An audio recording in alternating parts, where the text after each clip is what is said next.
Press the Lord. जय मसीह के भाई और बहनों, वचन में जाएंगे। निर्गमन का पुस्तक अध्याय 5 का हम लोग 22 से देखते जाएंगे।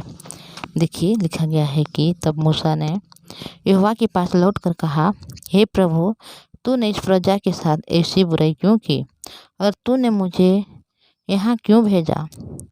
जब मैंने तेरे नाम से फिरौन के पास बातें करने के लिए गया, तब से उसने इस प्रजा के साथ बुरा ही व्यवहार किया है और तूने अपनी प्रजा का कुछ भी छुटकारा नहीं किया।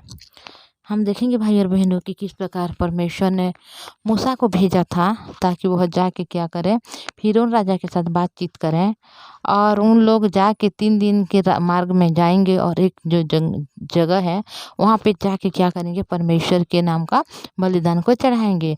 तभी उस बात को सुनकर परमेश्वर से मूसा ने और हारून ने आके जब वह फिरौन राजा से बात को की तो वो राजा ने बहुत ज़्यादा उनके हृदय कठोर हो गया और वो बहुत ज़्यादा उस इस्राएली लोगों को सताने लगा और कठोरता के साथ व्यवहार करने लगा। देखिए, हर एक लोगों को एक इतना ज़्यादा परिश्रम करवा रहा है कि हर एक लोग जो भी काम करते थे पहले उस काम कर रहे हैं, फिर भी उनसे और भी ज़्यादा काम करने के लिए उन लोगों को बोल रहे हैं। तो अभी इसराइल लोग मिस्र देश में है, हर एक लोग, और मिस्र देश से इस प्रकार के दुख को पा रहे हैं, समस्या में है और ताड़ना को पा रहे हैं। तो इससे कैसे करके उन लोग छुटकारा मिलेगा, इस बात को उन लोग देख ही रहे हैं। तभी उस मूसा में आके बोला कि परमेश्वर ने मुझे कहा है कि तुम लोगों को मैं छुड़ाऊं, बोल के उस लोगों को चिन्ह भी दिखाया। पर अभी ऐसा हुआ भाई और बहनों की वह जो फिरौन के पास जाके हर एक बात को कही तो फिरौन राजा जो उसको छोड़ना चाहिए बल्कि नहीं छोड़ा, बल्कि क्या किया, उसको और भी ज़्यादा कठोरता के साथ उन लोगों के साथ व्यवहार कर रहे हैं। और इस सभी बात को मूसा ने देख रहा है और उनको दुख और तकलीफ हो रहा है। तो मूसा ने आके फिर क्या कर रहा है, परमेश्वर से बात को कर रहे हैं कि हे प्रभु, तूने इस प्रकार क्यों प्रजा को बुराई कर रहा है? अगर उन लोग पहले जिस प्रकार रहते थे उसी प्रकार अगर कुछ बात मैं नहीं बोलती जाके तो फिर राजा उन लोग को इतना ज़्यादा कठोरता के साथ इतना दुख और इतना ज़्यादा ताड़ना नहीं देती। जब मैं बोला उसी समय से वो ज़्यादा कठोर हो गया है और वो ज़्यादा दुख को दे रहा है और बुराई कर रहा है। और परमेश्वर से इसीलिए मूसा ने बोला है कि तूने अपनी प्रजा के साथ क्यों ऐसा किया, ओ बहुत ज़्यादा बुराई क्यों की और तूने मुझे यूँ क्यों भेजा? मैं तो यहाँ था कि जिस जैसे भी हो, और उन जो भाइयों हैं जो इसराइलों के लोग हैं जो है तो उस लोग जैसे भी थे अच्छे थे, पर अभी क्या हुआ, आपने मुझे भेजा प्रभु। और मैं जाके जब उसको बातें करने के लिए गया तभी से क्या कर रहा है, फिरौन राजा ने उनको और ज़्यादा दुख दे रहा है और ज़्यादा उनके साथ बुराई कर रहा है, बोल के मूसा ने अभी परमेश्वर से बोल रहा है। और जब फिरौन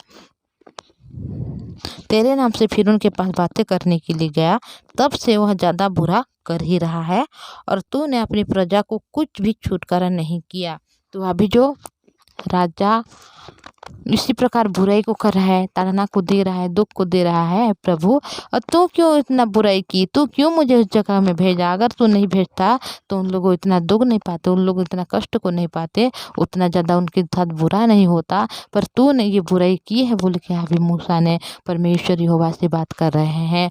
और ये भी बोल रहे हैं कि परमेश्वर इतना उन लोग दुख को पा रहे हैं, समस्या में है, कठिन में है, फिर भी तो उन लोगों को कोई भी छुटकारा नहीं दे रहा है, बोल के अभी जो मूसा है बोल रहा है। तो भाई और बहन, हम जब देखते हैं हमारे निजी ज़िंदगी में जब हम आगे बढ़ते हैं, अगर हमें हर काम में अगर हम लोग सक्सेस होते हैं और हर काम में हम लोग आगे बढ़ते हैं तो हमें कितना अच्छा लगता है, कितना खुशी रहते हैं, हम लोग को कितना अनुग्रह पा रहे हैं, बोल के हम लोग खुशी से साथ रहते हैं। और हम परमेश्वर को भी इतना ध्यान भी नहीं देते। पर जब कोई भी थोड़ी सी जब अगर कोई कठिनाई आ गई हमारे जीवन में, हमारी ज़िंदगी में, तो हम परमेश्वर को आके कोसते हैं कि हे परमेश्वर, तूने मुझे क्यों छोड़ा है, तू क्यों मेरे प्रार्थना को नहीं सुन रहा है, तो मुझे क्यों इतना दुख दे रहा है। बहुत सारी बात को ऐसे हम करते हैं जिस प्रकार अभी उन लोगों के जब जीवन में अभी और भी ज़्यादा दुख बढ़ गई है, उस पर और भी ज़्यादा कोटरा के साथ जो राजा फ़िरौन है उसके साथ व्यवहार कर रहा है, उस बात को देखकर मूसा ने आगे परमेश्वर से बोल रहा है कि तो उनको क्यों इतना बुराई की है और तो उन लोगों को कोई भी छुटकारा नहीं दे रहा है। पर भाई और बहनों, परमेश्वर हर एक काम करते हैं तो हर एक काम के पीछे एक बड़ा इतना मतलब खुशी की बात रहती है जो हम मनुष्य को ऊंचाई को पर ले जाती है। जिस प्रकार हम लोग पहले भी देखे थे कि यूसुफ के बारे में, यूसुफ के जीवन में बहुत सारे दुख आई, परिस्थिति और समस्या भी आई। यूसुफ को अपने भाइयों ने कभी नहीं मतलब स्नेह नहीं किया, प्रेम नहीं किया, बल्कि उनको घात करने के लिए षड्यंत्र रचे, उनको पूरा संपूर्ण रीति से मारने के लिए उनको चाहा, फिर भी वह ऐसे किया और लास्ट में उन लोगों को क्या कि मिस्र देश से उनको बेच भी डाला था। पर जब उस समय हम लोग जब देखे थे तो यूसुफ तो परमेश्वर के साथ था और परमेश्वर उनके साथ है, तो यूसुफ की जीवन में क्यों ऐसा हुआ, ऐसा हमें लगता है। पर अंत में हम लोग देखे भाई और बहनों को किस प्रकार यूसुफ ने मिस्र देश में जाके एक राजा हो गया और अपने हर एक लोगों को उस जो भयंकर अकाल से वह बचा लिया। उसी प्रकार परमेश्वर ने अभी ये जो दुख है परमेश्वर के समय में आई, जो इस्राएलियों लोगों के पास दुख है, तड़ना है, समस्या है, तो आगे भी हर एक काम परमेश्वर करना चाहते हैं, क्योंकि परमेश्वर हर एक काम को करते हैं।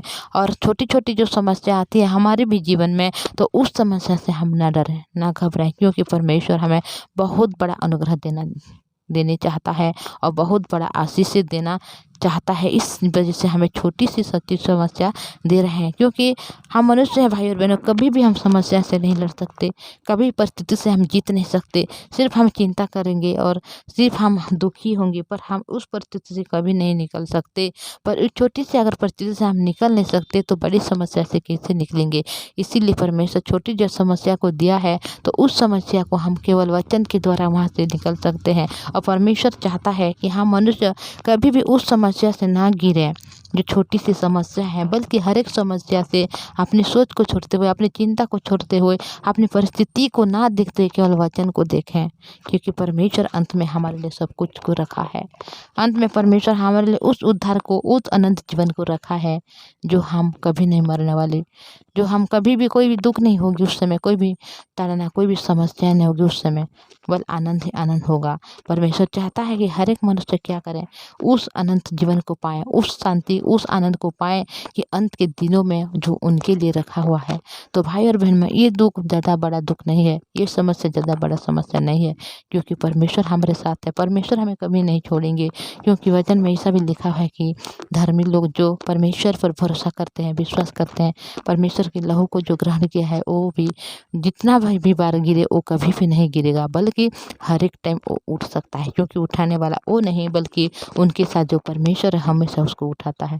भाई और बहनों, आपको परमेश्वर ने धार्मिक किया है, आपको परमेश्वर ने चुना है। आप गिर सकते हैं पर कभी डूब नहीं सकते, आप नीचे गिर सकते हैं पर कभी नष्ट नहीं होंगे, क्योंकि आपको छुड़ाने वाला, आपको उठाने वाला केवल आपकी परमेश्वर है, जो आपको चुना है और आपके द्वारा आपके सारे घराने को परमेश्वर ने चुना है, ताकि उस अनंत जीवन को पाए, उस उद्धार को पाए, उस अनुग्रह को पाए जो अंत के दिनों में परमेश्वर ने हमारे लिए स्वर्ग में राज में रखा हुआ है। तो उसी प्रकार उसके जीवन में जब इस्राएल लोगों को जो दुख आ रहा है, छुटकारा नहीं दे रहे हैं बोल कभी जो मूसा ने बोल रहा है, तो परमेश्वर उनके लिए बहुत अच्छी आशीषें अनुग्रह को रखा होगा। तो हर एक बात हम लोग धीरे धीरे करके देखेंगे। तो मैं इतना बोलूँगी भाई और बहनों, सिर्फ मैं आपको एक रिक्वेस्ट करना चाहूँगी, अगर आप इस चैनल में नई है, चैनल को सब्सक्राइब कीजिए, लाइक और शेयर कीजिएगा। तो हम लोग प्रार्थना में जाएंगे।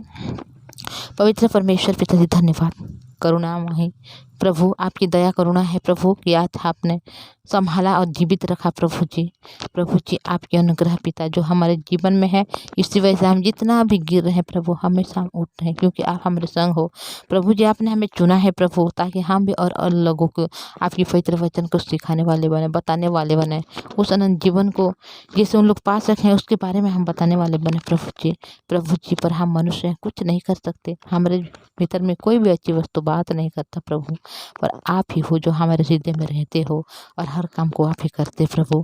हमारे भाई और बहन को आपने चुना है प्रभु, आपके राज्य के लिए प्रभु, आपकी धार्मिकता के लिए, आपकी पवित्रता के लिए प्रभु जी, कि ओ भाई ओ बहन प्रभु जो आपके सुसमाचार को सुन रहे हैं प्रभु, उन लोग भी जाके प्रभु और भी लोगों को सुनाने वाले बने।